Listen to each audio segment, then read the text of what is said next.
Coming up on today's show, I'm going to go over the entire depth chart position group by position group and give you an update on how the Green Bay Packers are looking after the first couple weeks of free agency. I want to make it clear and just get this statement out there right now. This team has not done much, okay? They've made 5 transactions this offseason, but they have lost a few people. Before we go over that and before we get into the depth charts, let's just talk about who they've added so far. Isaiah McDuffie, Brandon McManus, both of those came before free agency started. Quick re-signings. Aaron Banks, 4-year, $77 million deal. Nate Hobbs, 4-year, $48 million deal. And then, of course, the McCole Hardman signing that happened last Tuesday. We're going to start with the quarterback depth chart, but before we get into that, make sure you guys hit that subscribe button because we are oh so close to 2,500 subscribers, okay? We're trying to get there by the end of the day. So if you guys could do me one simple favor, hit that sub button. We need 69 subs, nice, to get to 2,500. Y'all help me out and hit that sub button. All right, let's start with the quarterback depth chart. No crazy changes, shifts in this one. Jordan Love is your QB1, backed up by Malik Willis and Sean Clifford. Let's talk a little bit of Jordan Love for a second, because I think after his injury-riddled, second full year as the starter of this team, I think a lot of people are out on him.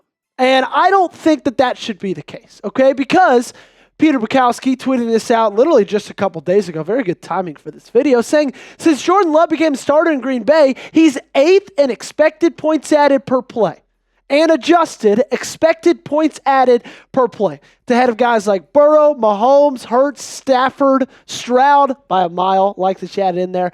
He has produced like a top 10 quarterback from the jump, and that's very true, and it's even more impressive when you take into account who's catching his passes, or more likely, who's dropping his passes, because he has a 7.1% drop rate. You know who doesn't have that? Pretty much every single other quarterback in the National Football League. Jared Goff's drop rate's 2.1%. Jalen Hurts is under 2%, and the league average is 4.7. That's why I think it's absolutely paramount you get a wide receiver in this offense to help out Jordan Love.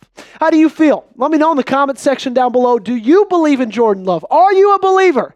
Give me a yes, give me a no in the comment section. Weigh in with your answer. You're about to get hit with the YouTube ad break. When that time comes, take advantage of it. Scroll down to the comment section, find this comment, and give me a yes or a no. All right, let's look at the running back room, shall we? Josh Jacobs, no change with this one, is going to be your RB1.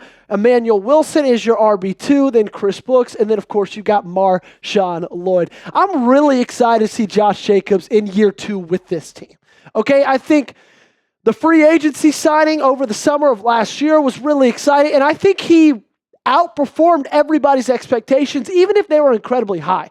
He was an absolute workhorse, 301 carries, 1,329 yards. He averaged 78.17 yards a game and had 15 touchdowns.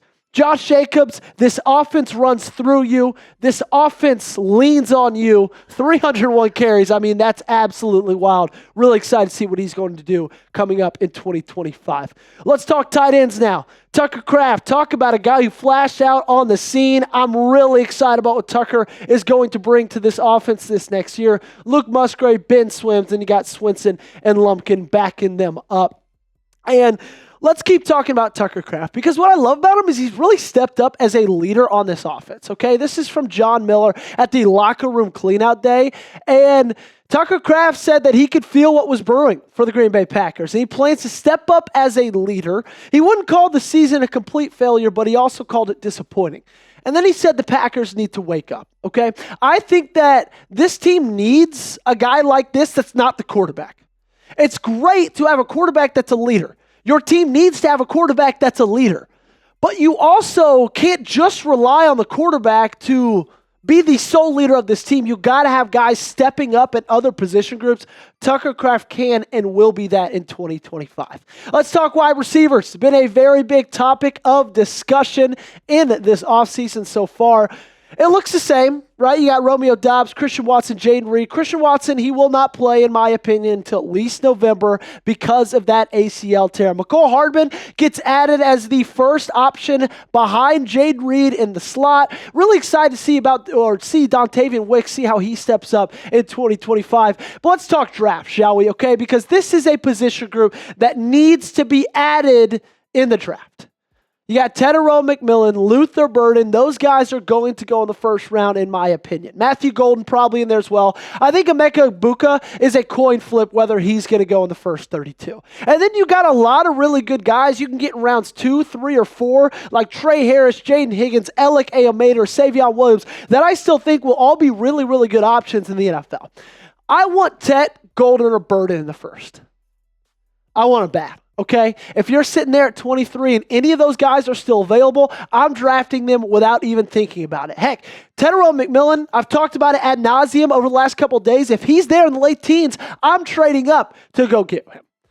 But if you leave the first round and you add cornerback, edge rusher, I'm not going to be upset about it. However, I'd love Savion Williams or Alec Ayomader in the second or the third rounds. You still got to go wide receiver in one of the first 3, in my opinion, because there's a lot of talent to be found there.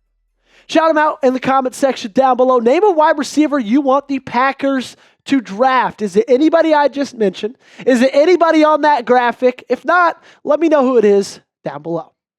Let's talk about this offensive line. For the most part, it looks pretty similar on the outside and then that right guard position. But then you see the swap. Elgton Jenkins moving to the center, and then Aaron Banks, of course, coming in from the San Francisco 49ers.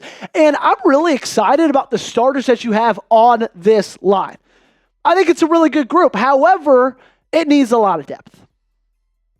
Just plain and simple. Okay, this group, your defensive line kind of as well, are two groups that need a little bit more depth behind the starters. If those 5 guys could guarantee and give me 17 games of the season, I'm really confident about that group going into it. Okay, but injuries happen in this league. We see it every single year. I need some guys to be confident in behind them. I am curious and excited to see Elgton Jenkins make the move to center. I know he struggled last year, every now and then, at that guard position. Myers is now gone. He's not with this team anymore. Some of us saw that coming over this offseason. Now Jenkins is going to make the move. Banks comes in at his spot in left guard. Curious to see how that ends up. Coming up, we got the defensive depth chart to go over. Everything from the defensive line all the way to the safety room. But before that, I want to do a little bit of an offseason checkup, okay? So bear with me. You know how sometimes you go to the doctor and they say, hey, point to how you're feeling. We're going to do that exercise, okay? Are you sad that the 2025 season isn't until 162 days from now? Do you wish that ESPN, Sports Center, any of those major networks talked about Green Bay every single day? Do you want daily coverage all off season long? You have found the place, ladies and gentlemen. If you answered yes to any of those 3 questions, you got to hit that sub button, okay? I don't make the rules. I just enforce them. So do one thing for me and subscribe. All right, let's go defensive line. All the way from the left defensive end to the tackles to the right side. Rashawn Gary, Devontae Wyatt, Kenny Clark, and Kingsley Enagbari. Right? Lucas Van Ness backing up on the left side. You got Cox backing up on the right side. You got a lot of good guys in this group, okay? And I know I've talked a lot about how this team needs to add an edge rusher, and I still think that's the truth. And I still think that's the case. But I don't want to minimize the fact that I think those guys that you're looking at right now, those are good players. This team needs a dog, though. Plain and simple. One that's able to absolutely take over a game. Think of the Micah Parsons, the Nick Bosas, the TJ Watts, those guys who change trajectories of games. You don't have that guy on your roster. I want that guy on this roster. And I think you can get him in the draft, okay? Let's talk about the top targets. Mike Green is my number 1, but unfortunately at 23, I don't think he's going to be available. I think he's going to go somewhere probably in that Atlanta Falcons range at 15. James Pierce Jr., he's a guy that's been sliding in mock drafts recently. I would love if he makes his way to 23. I wouldn't mind that one bit. Micah Williams, Donovan Izaraku, those are 2 guys I feel like would probably be a little bit more scheme fits for the Green Bay Packers, especially when it comes to Micah Williams, a guy who's a little stockier. He's not as tall tall and slender like a James Pierce Jr. or Mike Green is. I think any of those four guys, though, if you exit round one, adding them to your roster, it's a positive. Let's talk linebackers, all righty? On the weak side, we got Quay Walker, middle linebacker, of course, Edgerrin Cooper, and then you got McDuffie and Hopper backing them up. And I want to talk about Edgerrin Cooper for a second because I think his rookie season got a little bit lost on everybody. And I don't think anybody really recognized and realized how great of a year he had. The last 5 rookies in this league to have 13 tackles for loss in one season go as followed. Edgerrin Cooper, Micah Parsons, Nick Bosa, Max Crosby, and Bradley Chubb. 4 other guys that have so far through their careers, if you're taking away the injuries out of Bradley Chubb, have had incredible seasons with their teams. And Edgerrin Cooper, he's a guy that fits in that group. I'm excited to see the jump he makes from year 1 to year 2. Search within yourself for this question, okay? How do you feel? Address it. What's your confidence level in Edgerrin Cooper going into 2025? If you're feeling really good, you'll give me a 10. If you're feeling awful, you give me a 1. Let me know in the comment section down below. Let's talk corners, shall we? As of right now, Jair Alexander is still on this team. He is still your left side cornerback.